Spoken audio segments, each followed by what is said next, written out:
Vamos a inclinar nuestros rostros y vamos a colocar este tiempo en las manos del Señor. Amado Padre Celestial, hoy nuevamente reunidos aquí como congregación, queremos darte las gracias, Señor, por tu perfecto amor.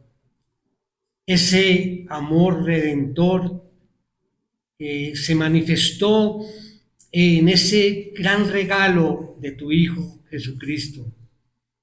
En esta ocasión, Señor, queremos abrir nuestros corazones para que escuchemos, Señor, tu palabra, para que podamos ver la profundidad de tu amor y lo que ello significa para nuestras vidas. Ayúdanos, Señor, a escuchar y responder con fe, Señor, responder con esperanza y con obediencia. Que tu Espíritu Santo, Señor, nos guíe en esta reflexión esta mañana. Permite, Señor, que podamos en estos minutos recibir el mensaje y que la verdad de tu palabra nos lleve a una vida plena, Señor, y de completa obediencia. Te lo pedimos, Señor, todo en el nombre de nuestro Señor Jesucristo. Amén. Amén.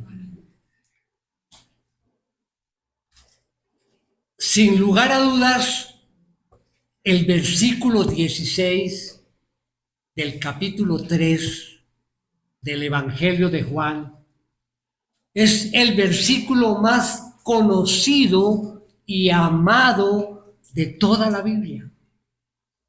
Este es un versículo que no solo es citado, sino que también vemos la profundidad de este versículo.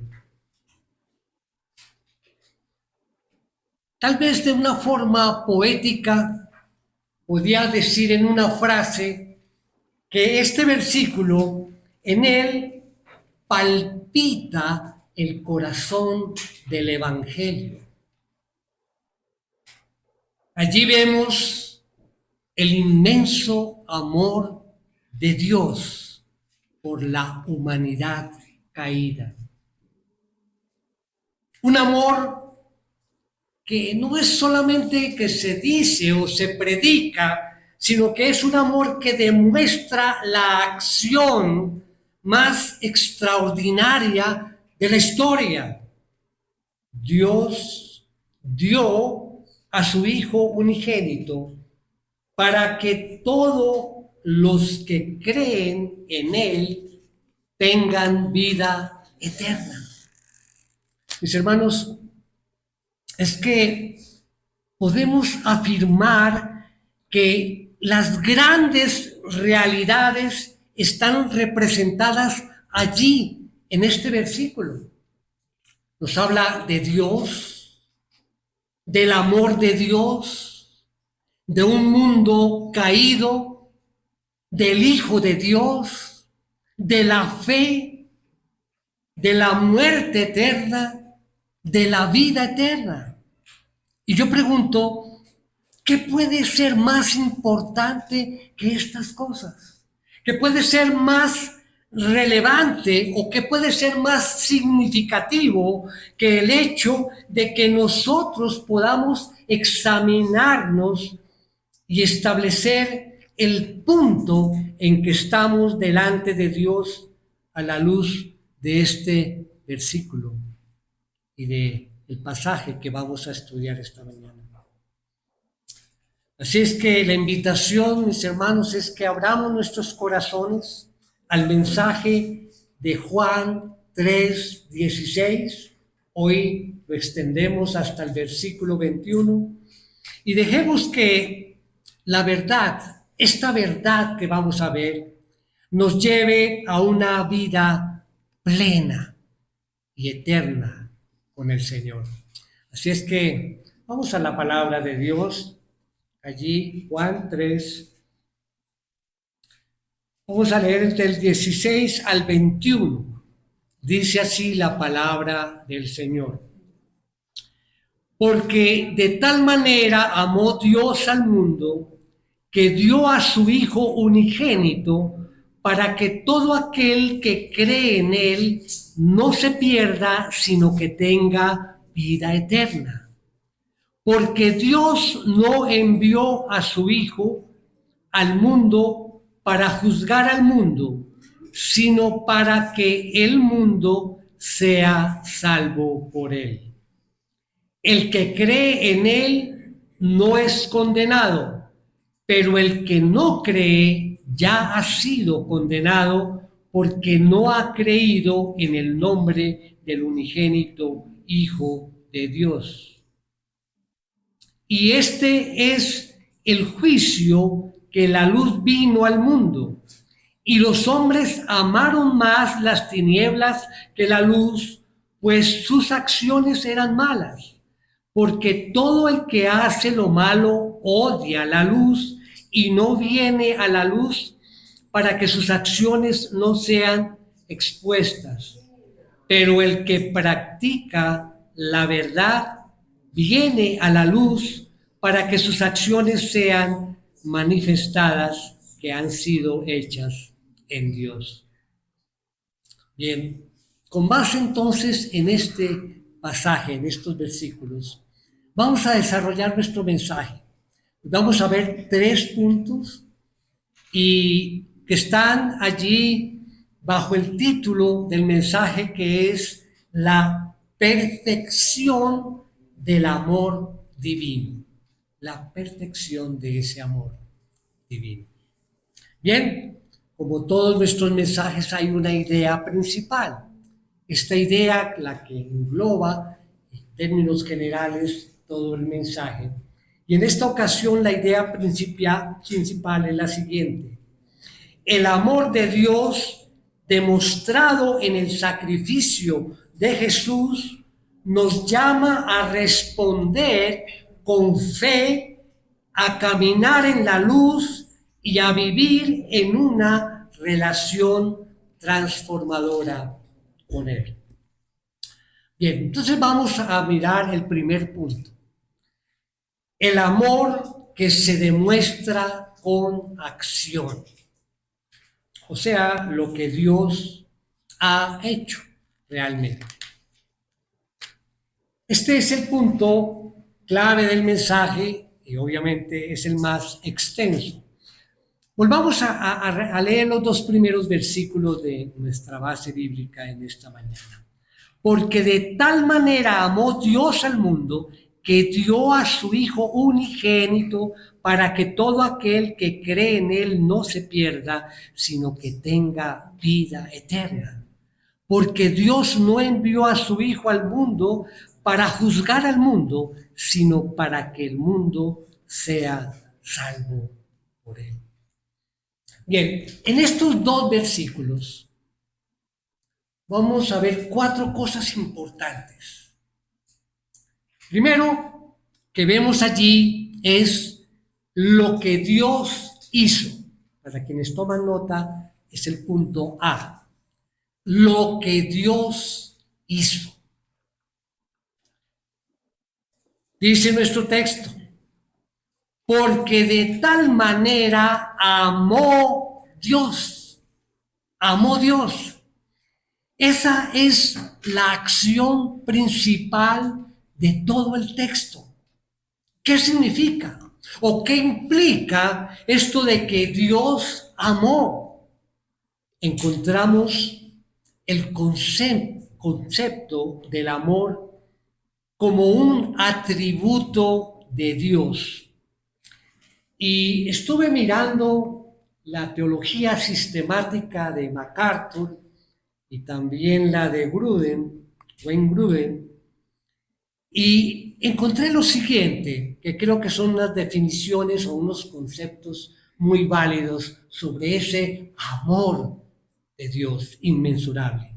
Entonces, en la teología sistemática de John MacArthur, en la sección teología propia, es decir, los atributos de Dios, explica el amor de Dios como una característica intrínseca que se manifiesta en su voluntad de buscar el bien de su creación, lo cual culmina en el sacrificio de Jesús. Ahora, de la misma o de manera similar, escuchen la definición que da el teólogo Wayne Grudem en la teología sistemática de lo que es ese amor de Dios. Él toma dos textos para dar la definición. Miren con atención. Toma 3:16, que ya lo conocemos, lo sabemos de memoria, y también toma Efesios 5:2. Efesios 5:2, que dice: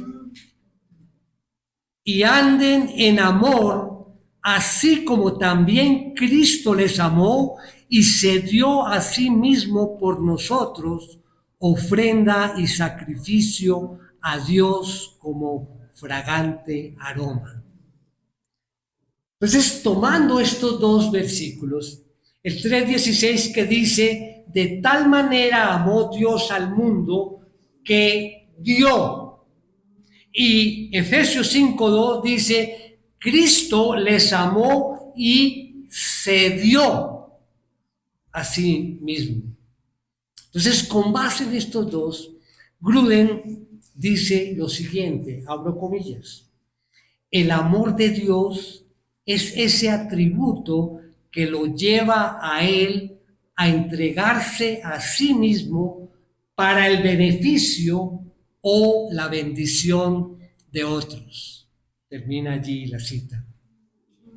Y esto es sumamente importante o interesante, sobre todo cuando lo combinamos con lo mismo que dice Juan en Primera de Juan 6:8. Vemos que dice allí, Primera de Juan 6:8.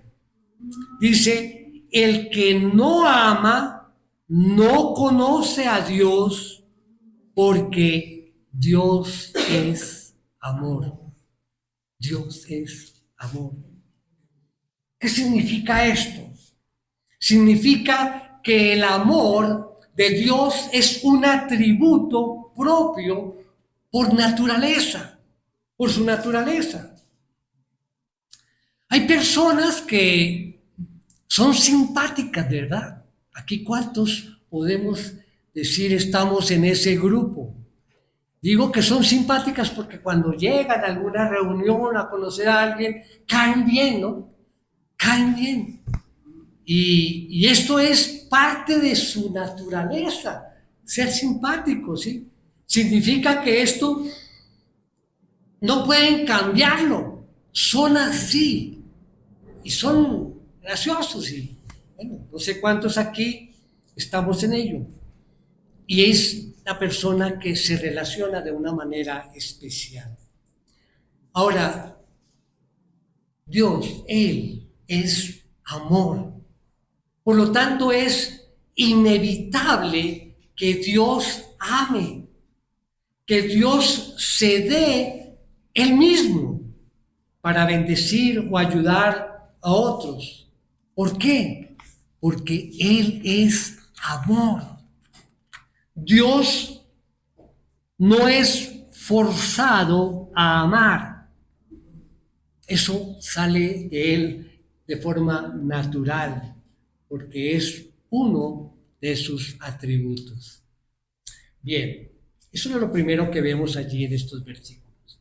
Lo segundo que vemos allí en estos dos versículos, 16 y 17, es: ve el destinatario del amor de Dios. El destinatario.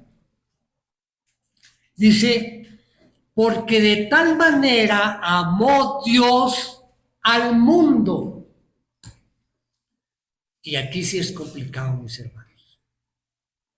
Se complica esa palabra mundo, porque encontramos aquí en la Biblia que la palabra mundo puede tener 7 significados diferentes. 7.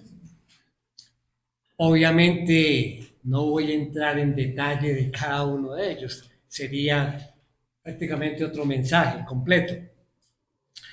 Pero voy a resaltar cuál es el de los significados, el que aplica hoy a nuestro texto, según el texto y el contexto. Miren, aquí mundo no es la creación del mundo. No vamos a hablar de ese mundo, de la creación.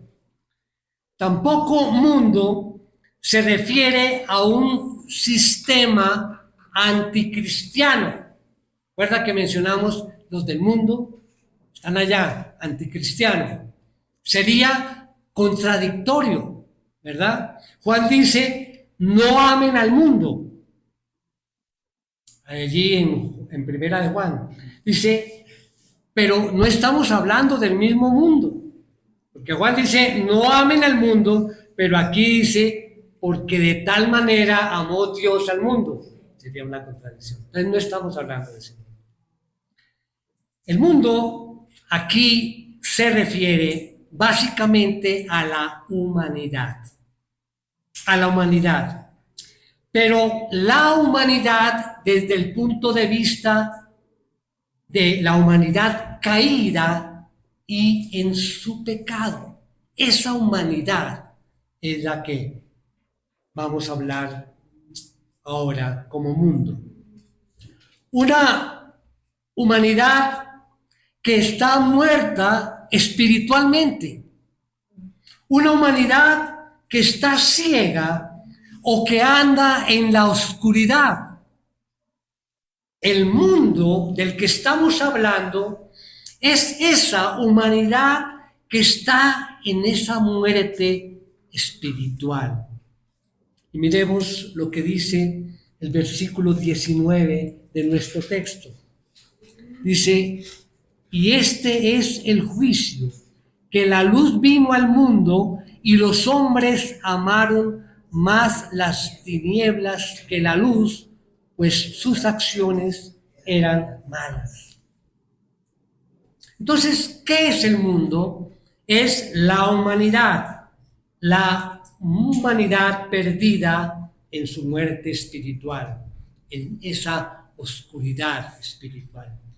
De modo que la humanidad caída, mis hermanos, es de la que hace referencia aquí este texto, y es donde el amor de Dios toma un color mucho más hermoso.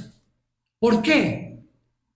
Porque cuando Dios se da a sí mismo, es para bendecir a otros y para favorecer a esas personas que están muertas en su pecado, personas que estaban en la oscuridad y que preferían las tinieblas antes que la luz.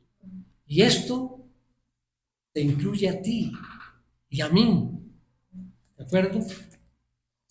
Bien, vamos a ver entonces otro aspecto, la tercera parte de lo que encontramos allí en estos dos versículos, y es esa magnitud del amor. Allí como punto C, la medida del amor divino hacia el mundo. La medida. Bueno, la amó tanto que dio lo más preciado que él tenía en sí mismo. Entonces dice el texto, de tal manera amó Dios al mundo que dio a su Hijo unigénito. Como decíamos hace un momento, cuando uno ama, uno se da a sí mismo para favorecer a otros, y eso es lo que hizo Dios. El amor de Dios por la humanidad caída fue tal que Él dio lo más valioso para Él, su Hijo unigénito. Y escuchen esto, mis hermanos, no estamos hablando de cualquier hijo. Miren lo que dice allí Juan 1:12, una página antes de donde estamos. dice, pero a todos los que lo recibieron, les dio el derecho de llegar a ser hijos de Dios, es decir, a los que creen en su nombre. O sea, tú y yo somos hijos de Dios, adoptados, pero Jesús no es un hijo adoptado. Dice que dio a su hijo unigénito. ¿Y sabe lo que significa unigénito? De la raíz monogenes en griego, dice, él es único en su clase. Él es único. Estamos hablando de aquel hijo de quien Dios dijo, este es mi hijo amado, en él está toda mi complacencia. Estamos hablando de él. De modo que en la gran medida del amor de Dios hacia la humanidad se ve en que Dios dio a esa humanidad caída el regalo más precioso, a su Hijo amado, a quien estaba en él toda su complacencia. Y eso, mis hermanos, eso es amor. Pero qué gran amor. Un amor inimaginable. ¿Por qué? Como dice Pablo allí en Romanos, vamos, Romanos 6, 7, 8. Dice, porque difícilmente habrá alguien que muera por un justo, aunque tal vez alguno se atreva a morir por el bueno. Pero Dios demuestra su amor para con nosotros en que siendo aún pecadores, Cristo murió por nosotros. Cristo murió por nosotros. ¿Y con qué propósito? Murió, como dice nuestro texto, para que todo aquel que cree en Él no se pierda, no se pierda. ¿Y qué significa esto? Que Dios lo hizo para no dejar la humanidad caída allí en su muerte espiritual, ni en esa oscuridad espiritual. Y entonces, si tenemos esto claro, viene una pregunta. ¿Por qué rechazaron a Jesús? ¿Por qué rechazaron a Jesús? ¿Por qué?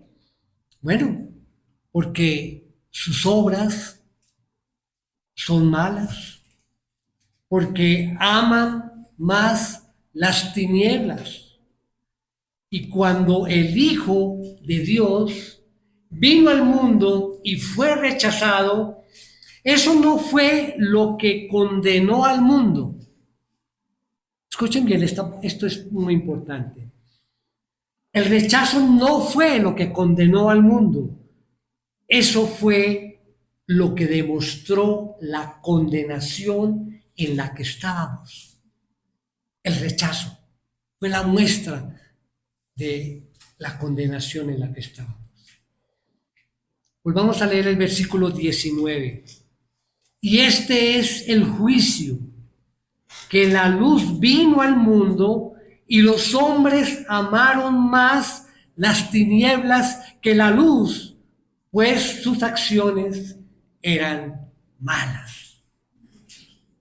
Llegó la luz y el mundo dijo, no, yo prefiero las tinieblas, creo que estoy bien así. Pero es que había un problema previo. Ya la humanidad estaba allí bajo condenación. No hay justo ni aún uno. Hay una tendencia entonces de la humanidad a preferir la mentira antes que la verdad o las tinieblas antes que la luz. Y dice que envió a su Hijo precisamente para que la humanidad no permanezca en esa condenación. De hecho, Dios, lo pone luego de manera positiva. Dice, sino fue para que todo aquel que cree en Él no se pierda en esta condenación. Entonces, ¿para qué fue? Queda clara la lección. Dice, para que tengan vida eterna. Vida eterna. De hecho, vida eterna también allí, la que se menciona en el versículo 16, es lo mismo que salvación. ¿Sí? ¿Por qué? Porque si leemos el versículo 17 de nuestro texto dice, porque Dios no envió a su Hijo al mundo para juzgar al mundo, sino para que el mundo sea salvo por él. La salvación. De modo que ese fue su propósito, mis hermanos. Pero hay una cosa aquí importante. No nos equivoquemos en esto. Eso no se aplica, o esto que estamos hablando, no se aplica a todos y cada uno de los seres humanos. No. Esta bendición, estamos hablando de la bendición de la vida eterna o de la salvación, solo llega a los que creen. Dice allí, para que todo aquel que en él cree. Diría a los amigos que no conocen del Señor, diría, aunque tú seas parte de la humanidad caída, si tú no crees en Jesús, no vas a experimentar la vida. Seguirás en tu muerte, seguirás en esa oscuridad espiritual. Y esto es lo que podemos compartir cuando estemos hablando de Jesús a estas personas que aún no lo conocen. Porque decirles, mire, estás en muerte espiritual. Y es solo cuestión de tiempo para que tengas que darle cuentas a Dios allí en el día de juicio. Ok, entonces vamos, ya hemos visto sobre estos dos versículos. Vimos primero lo que Dios hizo. Segundo, el destinatario del amor de Dios. Tercero, la medida del amor divino hacia el mundo. Y cuarto, la esencia del creer en Jesús. La esencia de creer en Jesús. Creer en Jesús. ¿Qué significa? Bueno, recibir a Jesús como Él se ofrece a nosotros. Yo sé que en varias oportunidades hablamos de ese creer en Jesús. Y decíamos, bueno, algunos dicen que sí, yo creo, Él fue un gran profeta, Él fue un hombre que existió, muy bueno. No. Pero miren el enfoque que quiero hoy darle a esa palabra creer. Es recibir a Jesús como Él se ofrece a nosotros. Y Él se ofrece de una manera muy particular. Creer en Él significa, yo lo recibo como Él se ha ofrecido a mí. ¿Y cómo se ha ofrecido Jesús a nosotros? Bueno, escucha lo que Juan dice como un resumen. Jesús dijo, yo soy el pan de vida. Jesús dijo, yo soy la luz del mundo. Jesús dijo, yo soy la resurrección y la vida. Jesús dijo, yo soy el camino, la verdad y la vida. Jesús dijo, yo soy la vid verdadera. Entonces, creer en Jesús significa que yo le recibo como Él se ofrece a mí. Sí, Jesús, yo creo en ti y yo te recibo como el pan de vida. Yo te recibo como la luz del mundo. Yo te recibo como la resurrección y la vida. Yo te recibo como el camino, la verdad y la vida. Yo te recibo como la vid verdadera. Y solamente aquellos que lo reciben así, reciben la vida eterna. Porque Jesús dijo, yo soy el pan de vida y el que cree en mí no tendrá hambre ni sed jamás. Yo soy la luz del mundo. El que cree en mí no andará en tinieblas, sino andará en luz. Yo soy la resurrección y la vida. Por tanto, el que cree en mí, aunque muera, vivirá. Yo soy el camino, la verdad y la vida. Por lo tanto, creer en Jesús es la única manera de llegar al Padre. Jesús dijo, yo soy la vid. Separado de mí, nada pueden hacer. Qué gran amor de Dios. Darse a sí mismo. ¿Para qué? Para no dejar al mundo caído allí en su condenación, para no dejarlo allí en la oscuridad, para no dejarlo en su muerte, sino para darle vida y darle vida en abundancia, porque Dios no deja nada por mitad. Eso dice en abundancia. ¿Y por qué lo hizo así? Versículo 17. Porque Dios no envió a su Hijo al mundo para juzgar al mundo, sino para que el mundo sea salvo por él. Así que, mi amado hermano, hermana, consideremos esto. Tú hoy estás aquí, ya lejos de la muerte eterna y de esa oscuridad espiritual. Pero no fue por tu esfuerzo, no fue por tu mérito. Tú estás aquí porque Dios sacrificó a su Hijo en tu lugar.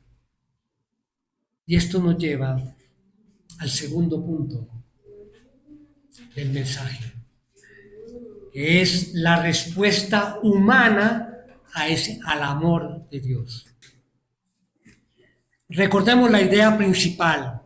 El amor de Dios demostrado en el sacrificio de Jesús nos llama a responder con fe, a caminar en la luz y a vivir en una relación transformadora con Él. Según el texto 18 al 21, solamente hay dos posibles respuestas humanas ante esto que Dios ha hecho. Es algo que divide a la humanidad. Por lo tanto, vamos a ver aquí una división y una razón. Versículo 18 de nuestro texto. El que cree en él no es condenado, pero el que no cree ya ha sido condenado porque no ha creído en el nombre del unigénito Hijo de Dios. La humanidad dividida. Él, Dios, dio a su Hijo para que todo aquel que en Él cree no se pierda, mas tenga vida eterna. Por lo tanto, hay dos alternativas. Tú crees y lo recibes, o tú no crees en Jesucristo, no lo recibes en tu vida como lo que Él es. Y de hecho, ahí es donde está la diferencia, muy clara. Aquellos que no creen en Él, aquellos que no lo reciben, van a permanecer en esa misma condenación, en esa misma muerte, en la misma tiniebla. Pero aquellos que creen, aquellos que lo abrazan, no permanecerán en muerte. O sea, pasan de muerte a vida. No permanecerán en tinieblas, pasan de tinieblas a la luz. Y aquí no hay un tercer grupo. O tú creíste o no creíste en Jesús. Dice allí en Mateo 12:30. Vemos Mateo 12:30.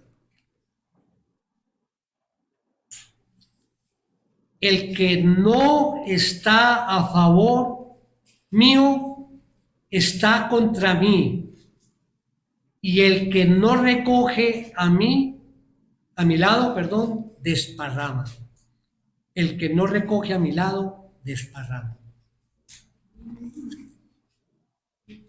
No hay una tercera opción, mis hermanos. Alguien dice, pero bueno, ¿y las otras religiones? Que también algunas dicen que esa es la verdadera. Bueno, ustedes saben, pero les voy a recordar. Las religiones del mundo se dividen en dos. Aquellas que son todas las que trabajan para ganarse a Dios, o sea, por obras. Y el cristianismo, que es el único que dice, Dios trabajó para darte el cielo a ti y se recibe por la fe. Esa es la diferencia. No hay otra opción. O crees o no crees. ¿Y por qué es así? Bueno, acompáñanos a leer allí el versículo 19. Vamos a leer el 19 al 21, ya cerrando. Dice, y este es el juicio. La Reina Valera dice que esta es la condenación. Que la luz vino al mundo y los hombres amaron más las tinieblas que la luz, pues sus acciones eran malas. Porque todo el que hace lo malo odia la luz y no viene a la luz para que sus acciones no sean expuestas. Pero el que practica la verdad viene a la luz para que sus acciones sean manifestadas que han sido hechas en Dios. La condenación de aquellos que rechazan a Cristo no solamente es justa, sino que es lógica. Y este es un punto importante cuando compartamos el Evangelio. ¿Cuál es el punto aquí? Si ya la humanidad estaba bajo condenación y Dios envía el único remedio para esa muerte y esa oscuridad, mandó a su Hijo, ¿qué va a pasar con aquella persona que lo rechaza o con las personas que lo rechazan? Pues de manera justa y de manera lógica permanecerán en esa condenación. Ya todos estaban condenados.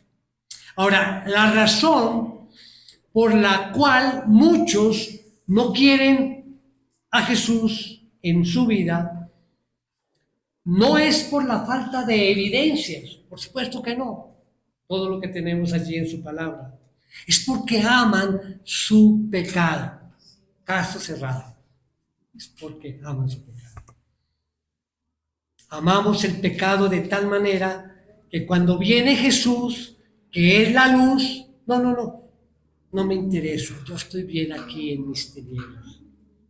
Estoy bien aquí. Y es, hermano, donde pregunto si tú amas esa verdad. ¿Amas tú la verdad? Aunque la verdad duele, ¿verdad? Porque la verdad expone tu pecado. Y eso duele. Porque sabes que lo que hace un hijo de Dios con la verdad duele porque expone ese pecado. Pero el Hijo de Dios lleva ese pecado a la cruz. Mi amado hermano, voy a hacer el eco de lo que dice el autor de la carta a los Hebreos. Dice, cuídate, mi hermano, cuídate de la apostasía. Estamos viviendo momentos muy difíciles. Día tras día vemos esas noticias donde florece esta apostasía con una libertad que uno a veces se aterra.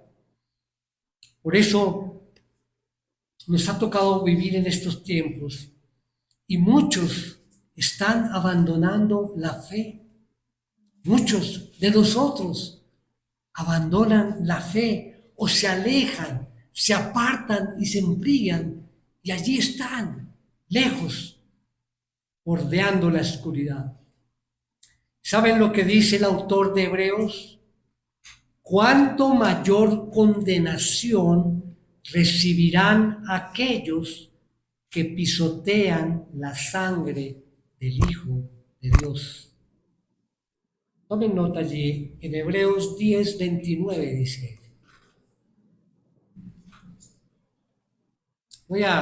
Vamos a leerlo, no está allí para la proyección, pero vamos a leerlo.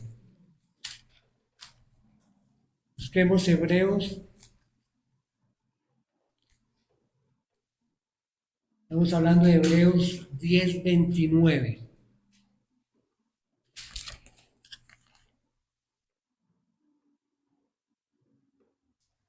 Dice, ¿cuánto mayor castigo piensan ustedes que merecerá el que ha pisoteado bajo sus pies al Hijo de Dios y ha tenido por inmunda la sangre del pacto, por la cual fue santificado y ha ultrajado al Espíritu de gracia? Fuerte. Pero es una advertencia para nosotros que creemos y tenemos la fe, conocemos todo lo que el Señor ha hecho por nosotros. Estamos en esta vida, en este proceso de santificación, porque lo recibimos a Él, a Cristo como nuestro Salvador. Cuidado, mis hermanos, si nos apartamos de la fe, cuánto mayor condenación para aquellos que han olvidado la fe. Y ya para terminar vamos al punto 3, muy corto. Allí la verdad que transforma. La verdad que transforma. Recordemos por última vez nuestra idea principal. El amor de Dios demostrado en el sacrificio de Jesús nos llama a responder con fe, a caminar en la luz y a vivir en una relación transformadora con Él. Allí como punto A vamos a colocar caminar en la luz como hijos de Dios. Esa es la verdad que transforma. A propósito, la Biblia dice que los hijos de Dios caminan en la luz. ¿Recuerdan? Mismo Juan dice, Dios es luz y todo el que tiene comunión con Él debe caminar en la luz. Caminar en la luz. No es fácil, ¿verdad? Cuando hablamos de obedecer y caminar según la palabra o la luz de la palabra, es difícil, duele, nos duele, porque cuando la luz de Dios llega, yo veo la maldad de mi pecado. Y eso, mis hermanos, eso es gracia. Eso no es maldición. que la luz llegue para que tú veas la fealdad de tu corazón. Eso es una gracia, porque ya estás viendo que tú necesitas algo que limpie ese corazón. Necesitas un Salvador. Y ese Salvador ya de hecho pues te salvó, es Jesús. Por eso te digo, mi hermano, no hay que tenerle miedo a la verdad. Estamos seguros, porque esa es nuestra condición. Yo diría que el pecado sí es doloroso, pero Jesús es glorioso. John Newton, el autor de este precioso himno, Sublime Gracia, este himno que entonamos siempre que compartimos la cena del Señor, me encanta.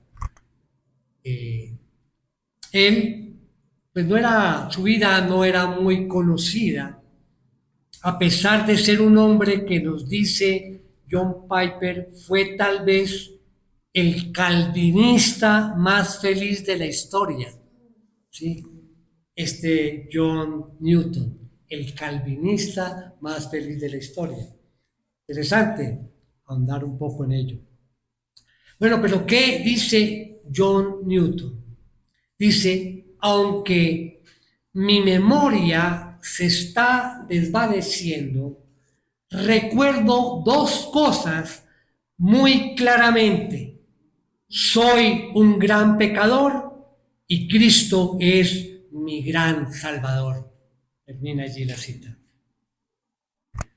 Mis hermanos, este es un día para responder a ese amor que transforma. Ese amor que transforma, ¿qué? Vidas. Para poder salir de las tinieblas y vivir en la luz gloriosa de Cristo. Abramos nuestro corazón a este mensaje. Os animo a que en la semana volvamos allí a estos versículos 3:16 al 21 y dejemos que la verdad, esa verdad que encontramos allí, nos lleve a una vida plena y eterna en Dios. Amén. Amén. Inclinemos nuestros rostros, vamos a orar. Oh Padre, gracias Señor por tu inmenso amor. Ese amor que te llevó a entregar a tu Hijo Jesucristo por nosotros. Hoy, Señor, reconocemos la luz de tu verdad y te pedimos, Señor, que nos ayudes, Señor, a caminar en ella y a vivir siempre, Señor, para glorificarte. Llena, Señor, nuestras vidas con tu amor, Señor, y úsanos para poder compartir ese amor con el mundo que tanto necesita, Señor, conocer de ti, oh Señor. Reconocemos, Señor, que el sacrificio de Cristo en la cruz, pues es la expresión máxima de tu gran amor. Un amor, Señor, que nos llama siempre a abandonar esas tinieblas y a vivir en tu luz. Esta palabra, Señor, dé fruto en nuestras vidas y nos impulse a vivir para tu gloria. Oramos hoy y siempre en el nombre de nuestro Señor Jesucristo. Amén. Amén.